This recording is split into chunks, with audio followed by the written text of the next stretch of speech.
Sports Talk with Elite Wagers.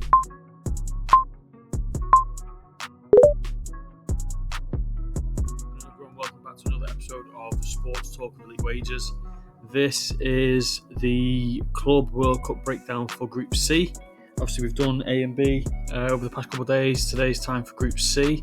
Just before we get into it, obviously, I want to give you all a little heads up on what's happening over here. So if you go over to my Twitter, there's a giveaway here.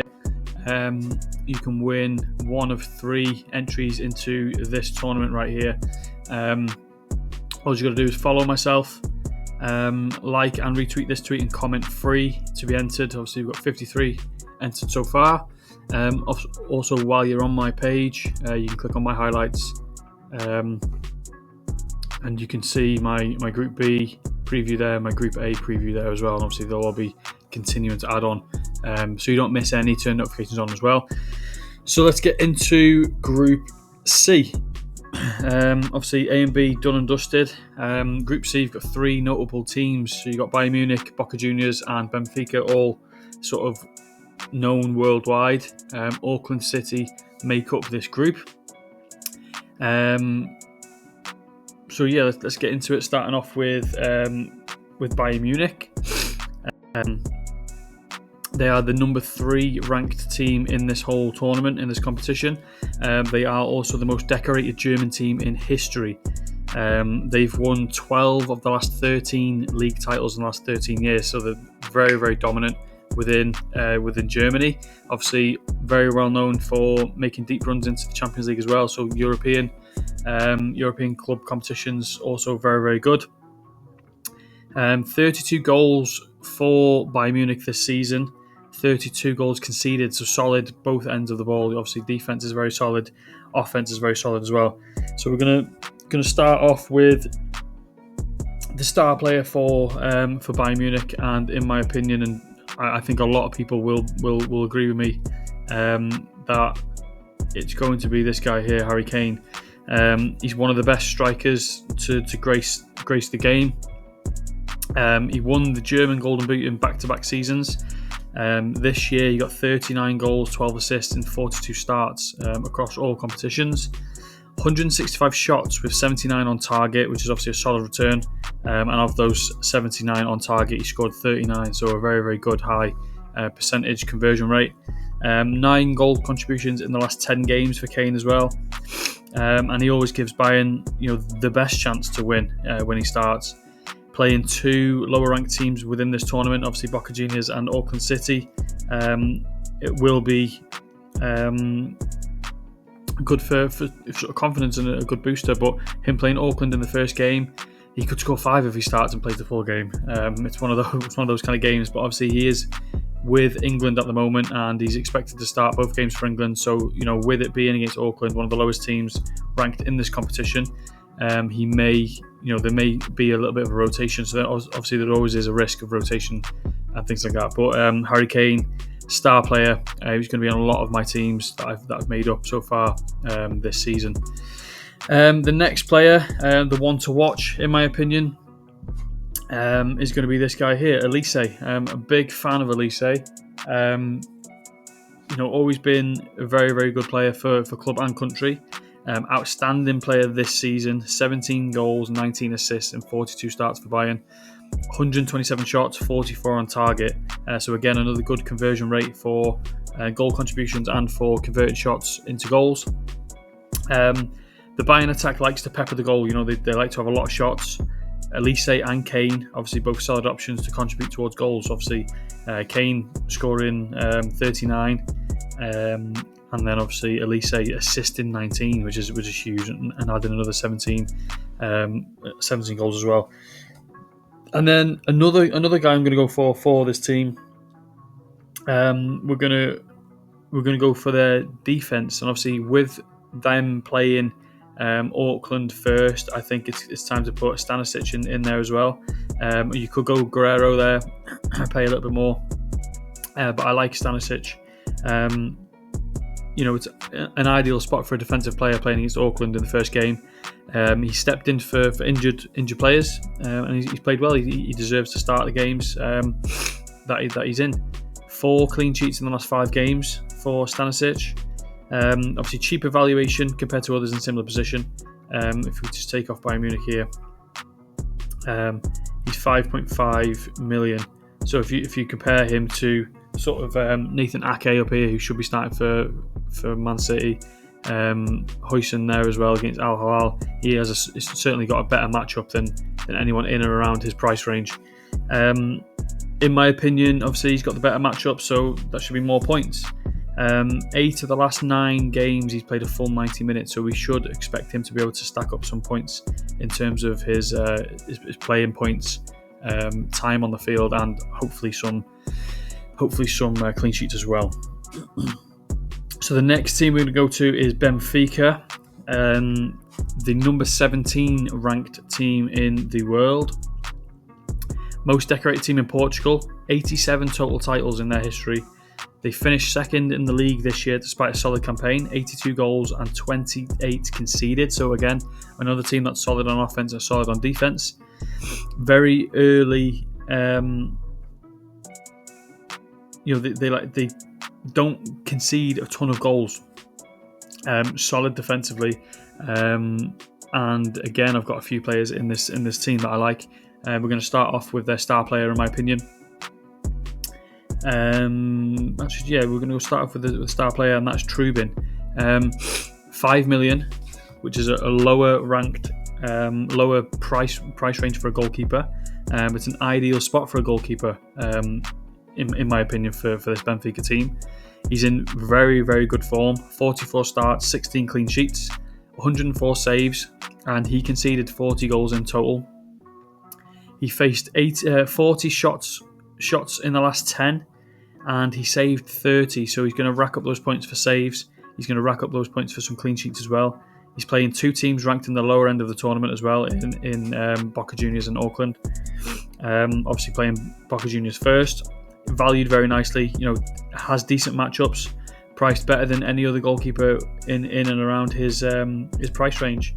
Again, we move down to we've gone past him. He's Oblak 5.5. I think who else we got here? Rossi there as well, another one. I'll bring him back. Romero, he's injured. Bono as well. So there's a lot of big names in and around him. And even if we look at sort of priced higher, Sommer, Oblak, Donnarumma, Sanchez, Neuer, he has the better matchups than all of those, in my opinion. So ideal value if you don't want to pay a premium for a goalkeeper. Obviously, saving that 1 million can be huge in this tournament. We're going to move on to a defensive player for Benfica as well. Obviously, like I said, it's an ideal opportunity for a goalkeeper. It's also an ideal opportunity for a defender, and there's no better defender than Otamendi. Mr. Consistent for Benfica. He played 45 games this season. He scored 7, assisted 2 as well, but he also has 20 clean sheets. He rarely misses time. He's played 90 minutes in 28 straight games for Benfica. The downside is he does have a bit of a temper. Obviously, those of you who remember him at Man City and things like that, he does have a tendency to be booked. And he did have 3 cards in the last 3 games for Benfica. So obviously that's one to watch out for. But again, valued very reasonably compared to other defenders within this tournament. Good matchup playing Boca Juniors and Auckland as well. So Otamendi, in my opinion, is a good shout. And then we're going to go for another one to watch for Benfica, and that's Pavlidis. Nice form this season. Second in the Golden Boot in the Portuguese league behind Gyökeres. 19 goals, 7 assists, 27 goals and 9 assists in 39 starts in all competitions. 13 contributions in the last 10 starts for Benfica. 119 shots in total with 57 on target. So again, another good conversion rate from shots on target to goals converted. It just solidifies the fact that he actually has a ton of opportunities to score goals. Priced slightly over the average, 9 million. Obviously, that's going to be due down to his goal return. He's a very solid goal return kind of player, and he is a high volume type of player as well. He has a lot of shots, but again, playing Boca Juniors, playing Auckland, he should be able to bag a few goals. and he's a very solid option for Benfica on their front line. Moving on to another team you might not have heard much about. You're not alone, I'm with you. Auckland City FC, 164th ranked team in the world. They have actually won 3 straight OFC Champions League titles, and they've actually won 10 in the last 12 as well. So within their respected area in the world, they are a very, very good team. 11 league titles since 2013 as well. They do have the ability to cause problems, but it may be too much to handle having to play Bayern Munich and Benfica. Even Boca Juniors as well is going to be a tough one for them. There isn't much stat findings for Auckland City, if I'm honest. I did manage to find sort of one to watch for them, and that's going to be this guy here, Zeb. He's priced at 5 million. But if you look at the team as a whole, the highest is 5.5 million, and I think that those two there are both injured. So there's not much I can say about this team or even Zeb herself. He's only got a handful of games for Auckland City that I can find.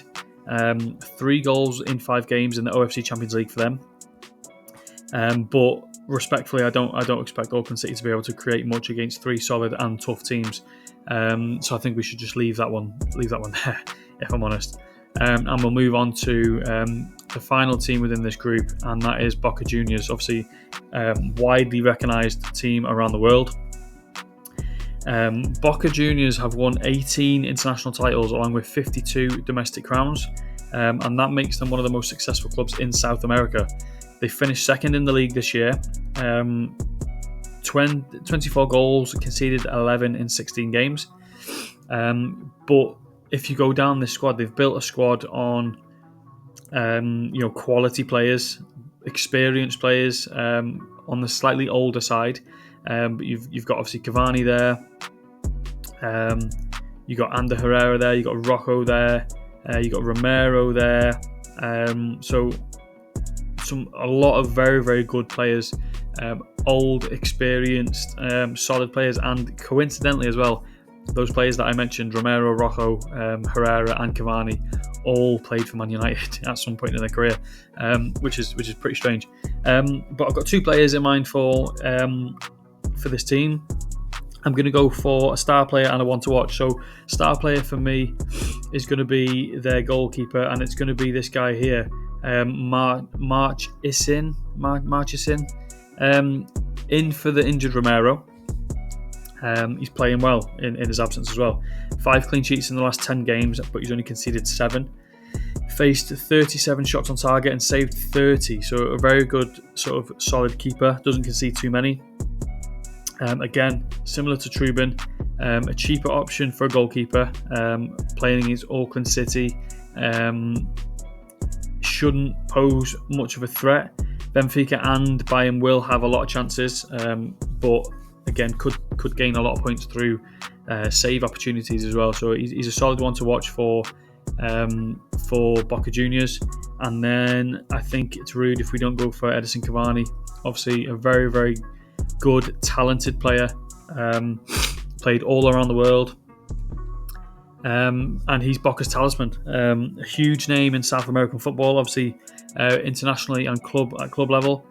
He has struggled a little bit with injuries this year, but he is a prolific goal scorer. He doesn't need too many chances. But obviously down to injuries, he hasn't got too many stats to look into, but 9 contributions in the last 19 games. But again, if you're going on a player who's slightly undervalued there, so 7.5 million, it's a good. Obviously, these front 3 here, it could be very, very lethal within this group. So having someone like Cavani to save a bit of money to help build out the squad could be key. And obviously, if you go back to the history of Cavani, we all know he can score a lot of banger goals as well. But in conclusion, for this group, another group that seems to be sort of a 2-horse race with Bayern Munich and Benfica. Bayern Munich, obvious favourites in this group. Benfica should be a close second. Boca Juniors could also cause problem within this group. Like I said yesterday with Palmeiras and Botafogo, there's a lot of South American teams that are often gritty and they're very tricky to play against, so they do tend to make a good run into these kind of competitions. But in terms of the order, I think this is going to finish. I think Bayern Munich 1, Benfica 2nd, Boca Juniors 3rd, and Auckland City 4th. I don't think there's too many surprises with that order. And my best bets for Group C, Bayern Munich to win the group at -200, which is 1.5, so a little bit juicy, but it's good as a parlay piece if you want to parlay that with pair that with another group winner. And then I'm also going to go for Boca Juniors to qualify. That's on the off chance that they do happen to beat Benfica. Obviously, I expect Benfica to go through, but I think Boca Juniors can cause a bit of an upset against. But a few problems for some of these teams. So that's me done for Group C. Group C breakdown is complete. Appreciate everyone for listening to these so far. Hopefully, I've opened your eyes to some players and some names. A couple of these players here that you might not have heard of before, or you might have overlooked when looking for your teams. But yeah, hopefully, I'm helping you all out pick your team. So appreciate everyone for listening. Don't forget to head on over to my Twitter. Go to the pinned tweet when this loads. Go to the pinned tweet. Enter the giveaway. Follow my account. Like and retweet the pinned tweet. Comment free, and then you'll be entered into the draw to win one of 3 tickets into this competition right here, the £15,000 prize pool competition. 53 entered so far. Keep joining, keep adding, get that prize pool there, and hopefully win some tickets to enter this competition. So appreciate everyone for listening. I'll be back tomorrow with Group D, so I'll see you tomorrow.